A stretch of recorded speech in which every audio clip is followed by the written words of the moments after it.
This is worse, bro. Ini parah banget ini.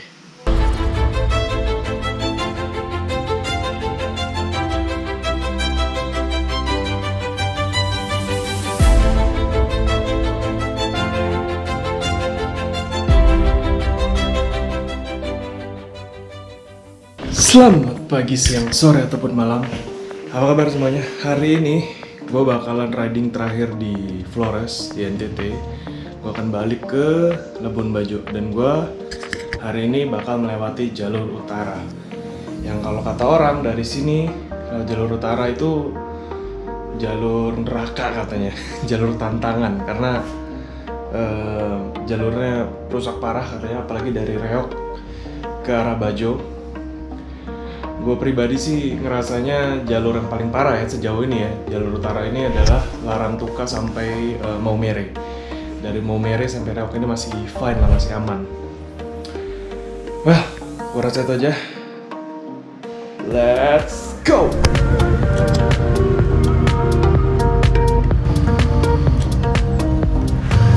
Gue mesti cari bensin dulu bro, karena bensin gue tinggal 2 garis.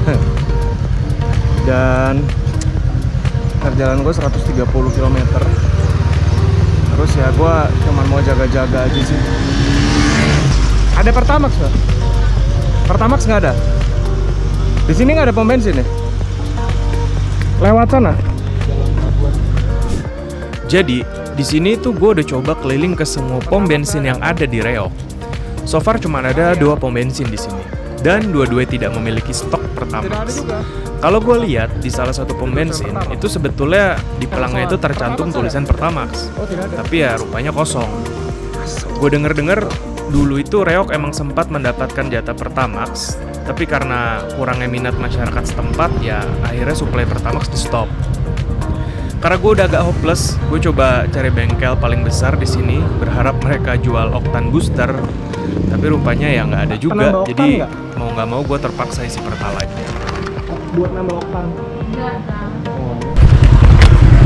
Gue bingung sih, agak worry juga sebenarnya. Lanjut aja kali ya, nggak apa-apa kali ya. Nanti di Bajo langsung isi Pertamax. Let's go! Kita ke Lemarang dulu, kita cobain muter lewat sini. Kita lewat Lemarang. Kalau di map tuh disuruh terus gua, cuman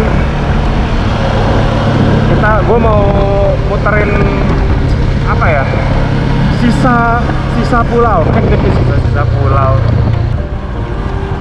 tadi tuh sebenarnya kalau gue lurus aja ya, itu tuh kayaknya sih udah mulai masuk jalan rusak, karena kalau gue lihat di map itu jalannya bener-bener kayak kecil banget.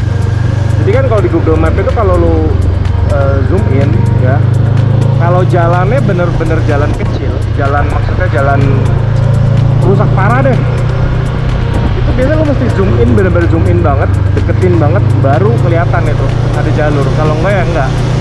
Gue sebenarnya ada satu aplikasi lagi di HP ini, namanya Maps.me. Jadi itu kalau lo ibaratnya lo riding tanpa punya data, lo bisa pakai itu. Cuman masalahnya kalau pakai itu pasti di download dulu, dan datanya itu gede. Itu biasa memang ada dipakai sama overlander dunia. Gue bukan overlander dunia, tapi pakai juga bro.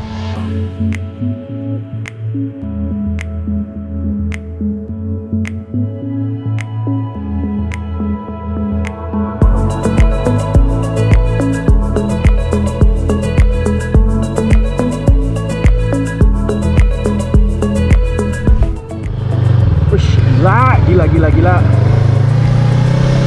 Ini belum seperempat perjalanan, tapi udah kayak gini. Gue yakin di sana kayak lebih ngaco lagi, karena ini masih kampung pertama. Nih, gue sebenarnya belum bisa bilang ini karena gue belum ngelewatin semuanya ya. Tapi kalau gue lihat dari kontur jalan yang seperti ini, Ya termasuk sama yang di Larantuka kemarin. Kalau teman-teman ada yang mau, kalau teman-teman ada yang mau coba lewat jalur utara NTT, gue sangat highly advice untuk lo, waduh gila ini, ganti ban dual ya, on off 50-50 atau 60-40 juga nggak apa-apa. Satu, terus kedua, motor lu siapin kondisi harus baik. Dalam artian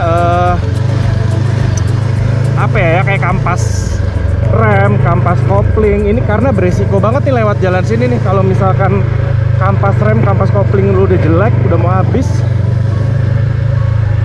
takutnya kenapa-kenapa. Terus jangan lu bilang kayak, ah bang kayak gitu aja mesti ganti ini itu segala macem. Akamsi aja bisa, lo jangan samain sama Akamsi. Namanya aja Akamsi, anak kampung sini. Mereka kalau kenapa-kenapa, kampungnya deket, ya kan, minta tolongnya gampang. Nah kita kan mendatang dan kita kan touring bro. Rumah kita jauh men. Kalau lu sampai ada apa-apa di tengah jalan karena lu tidak mempersiapkan motor dengan baik, ya wassalam nanti. Di sini batunya gede-gede satu.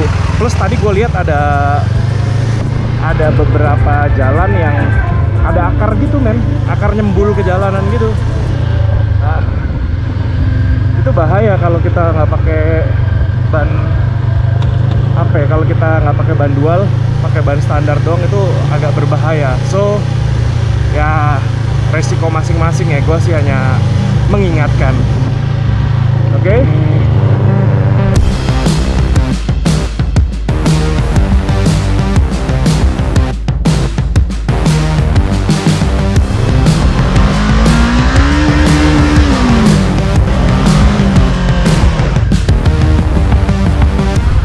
Gue tadi bilang yang penting siapin motor dan segala macam. Gue lupa bilang, lu siapin mental sama fisik lu.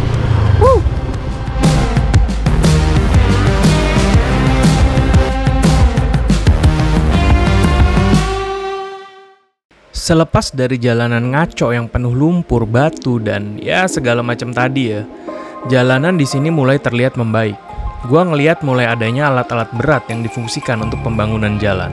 Selain itu juga, jalanan udah mulai didominasi oleh aspal. Kegiatan perekonomian masyarakat juga pastinya jadi terbantu oleh adanya jalan aspal yang layak ini. Gue jadi teringat omongan salah satu kenalan gue di kapal, bahwa saat ini kondisi jalur utara Flores, terutama Manggarai Barat, jauh lebih baik berkat pembangunan jalan.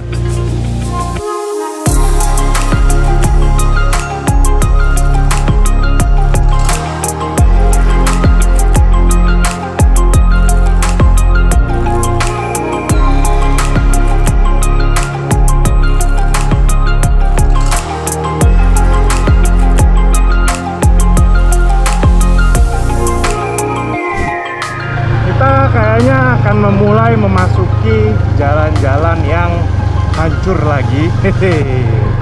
Tadi tuh udah bener mulus banget, tapi gue bosen tuh, udah mulai ngantuk tuh tadi. Ya tapi pemandangannya bagus, jadi nggak ngantuk sih ya, nggak ngantuk-ngantuk amat, biasa aja. Nah tapi ini terus gue diarahin, jadi ada dua belokan. Ini kita diarahin ke jalur kanan. Gue nggak tahu ini di mana karena nggak ada nama jalannya juga. Ini unknown road. Cuman ini kayaknya mulai masuk pelosok lagi. Ya mudah-mudahan kita ketemu jalur apa ya, jalur lucu lagi ya. Pernah dengar kata-kata be careful with what you wish for? Well, ini yang kurang lebih terjadi sama gua. Ya Allah.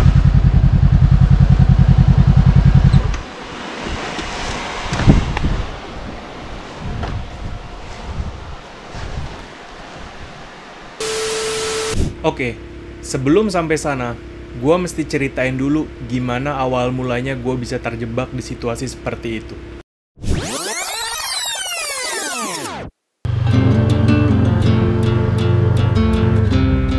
Benar Pak, disuruh lewat sini. Iya nggak apa-apa, nyebrang ya? Nyebrang kali ya? Saya cobain dulu, kalau nggak bisa saya putar balik. Seperti teman-teman bisa lihat, di sini tuh gue sebetulnya sudah diperingatin sama orang lokal bahwa di depan itu ada kali dan jalannya jelek banget, tapi ya bandel gue memang, jadi ya udah.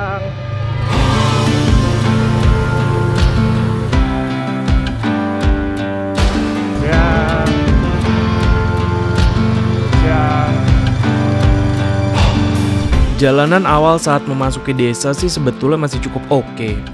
Dalam artian gue masih bisa handle lah ya. Ya kayak yang lu bisa lihat di sini, kontur jalannya didominasi bebatuan yang cukup padat. So, gue pribadi masih ngerasa pede untuk nerusin riding lewat sini.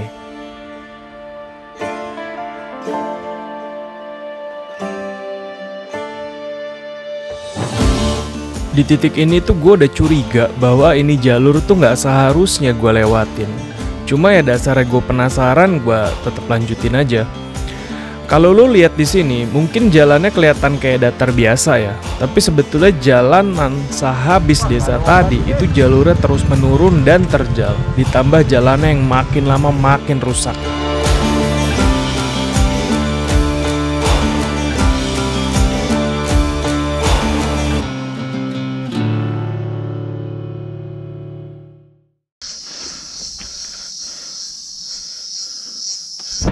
Bro, this must be a joke, man. Gue udah nggak tahu, udah nggak bisa mikir nih. Pak, lewat sini bisa nggak, Pak? Mana nih, Pak? Mau ke Labuan Bajo. Oh, Labuan Bajo. Ini gue mesti coba turun dulu. Resiko soalnya, bro. Bisa apa enggak ini? Kalau cukup keras dan tak dalam, gue masuk. Kalau dalam,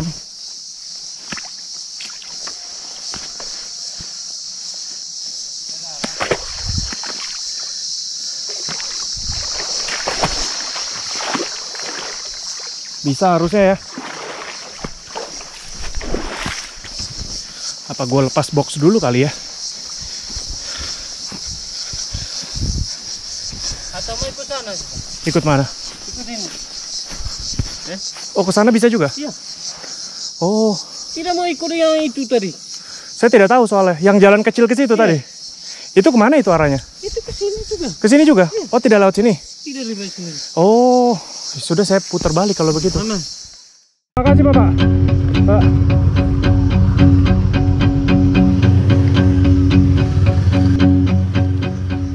Jadi sebelum gue masuk ke area sungai kecil ini, ada satu jalan ke kanan, itu single track. Tapi rupanya kata si bapak, jalan penyeberangannya jauh lebih better dibanding lewat tempat ini. Jadi ya udah gue coba lewat jalan yang diarahin si bapak tadi.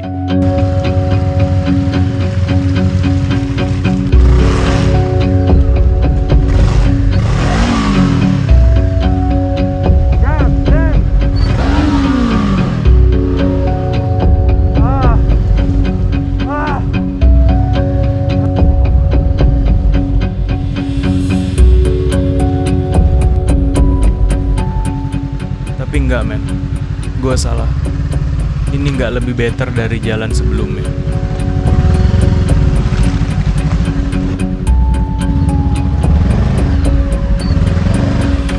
Oh, ya Allah. Asli, di sini tuh gue udah hopeless banget karena bener-bener udah capek, udah nggak tahu mau ngapain. Mungkin kalau lo lihat di kamera, motor gue ngejeblos kayak begitu, itu kelihatannya paretnya kayak nggak dalam. Tapi men, ini beneran dalam. Ya intinya gue nggak lama-lama akhirnya gue inisiatif buat lepasin pannier di motor gue. Baru setelah itu gue coba angkat motor gue.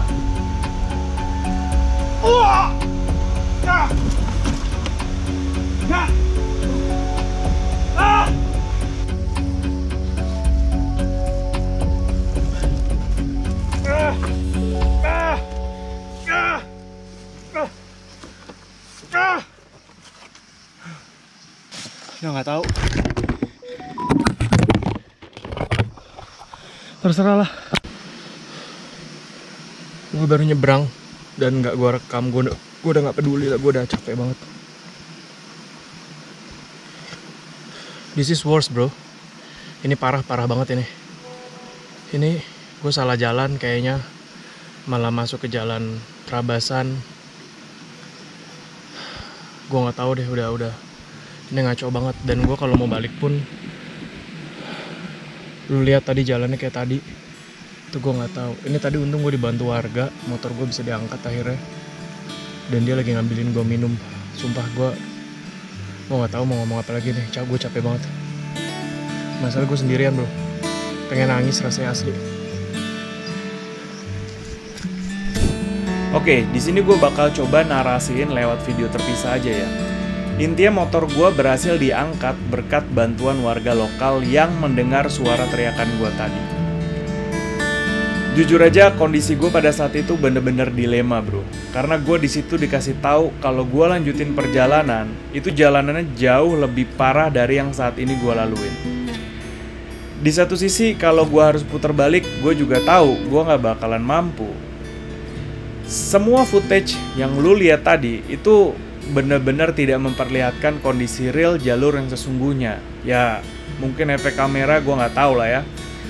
Intinya jalur realnya itu bener-bener jalur turunan curam ke arah bawah tempat gue stuck tadi. Jadi lu bisa bayangin kalau gue mesti putar balik, artinya gue mesti bawa motor dengan berat 200 kg lebih, belum termasuk barang bawaan, dan mesti balik nanjak gunung dengan kondisi jalanan yang super ngehe. Beruntungnya gue yang tadi nolongin gue itu bersedia untuk bantu nemenin balik ke area yang safe, yaitu desa yang tadi gue lewatin. Terus udah selesai, problem gue selesai gitu. Belum bro. Even udah dibantu pun ya nggak segampang itu untuk ngeluarin motor dari sini. Udah nggak kehitung berapa kali kita mesti bongkar pasang pannier demi biar bobot motor jadi lebih ringan dan biar kuat nanjak. Tapi udah dilakuin pun tetap nggak bisa. Belum lagi gue rebah udah nggak kehitung deh berapa kali itu. Jujur aja di sini gue sempat mental breakdown. Gue hampir nangis bro. Untungnya saat kita lagi strugglingnya gitu, muncul lagi 2 orang yang secara sukarela mau ngebantu gue. Jadi total bantuan ada 3 nih sekarang. Tapi tetap aja susahnya bukan main buat naikin itu motor. Oh by the way, kalau lu nanya mana footage-nya, video gue keluar dari tempat itu, jawabannya tidak ada sama sekali. Gue di sini jujur aja udah nggak peduli buat ngambil gambar, baju, jaket, sampai helm aja gue lepas. So ya sorry banget, gue nggak ada footage sama sekali saat gue struggling keluar tadi. Sebagai gambaran aja ya, jarak dari tempat dimana gue diperingatin sama bapak-bapak warung untuk nggak lewat sini sampai ke tempat gue stuck itu kurang lebih sekitar 9 km. Dan gue laluin selama 30 menit lah. Dari titik gue stuck sampai balik lagi ke warung bapak tadi, itu gue butuh waktu kurang lebih sekitar 4 jam bro. Jadi ya lu bisa bayangin sendiri segimana ngaconya itu jalanan. Selamat bro, sudah keluar. Ini 2 orang penyelamat sama 1 lagi tadi. Aduh kita tidak Sudah balik ke rumahnya. Wah itu ngaco banget sih. Sumpah tadi gue udah kayak mau nangis. Belum air minum habis, makanan habis, makanan emang gak bawa, belum makan dari pagi. Gue udah gak percaya lagi sama namanya Google Maps, sumpah. Aduh. Udah, makan dulu.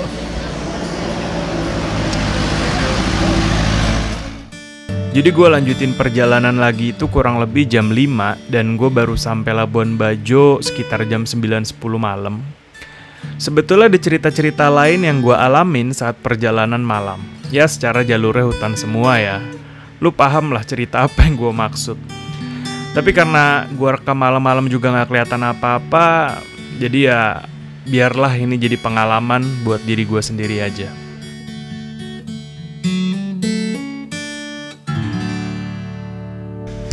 Like, subscribe, share video ini ke teman-teman lu kalau lu suka, kalau lu gak suka tidak apa-apa. Gue Arko Wonders pamit, I'll see you on the next video. Bye.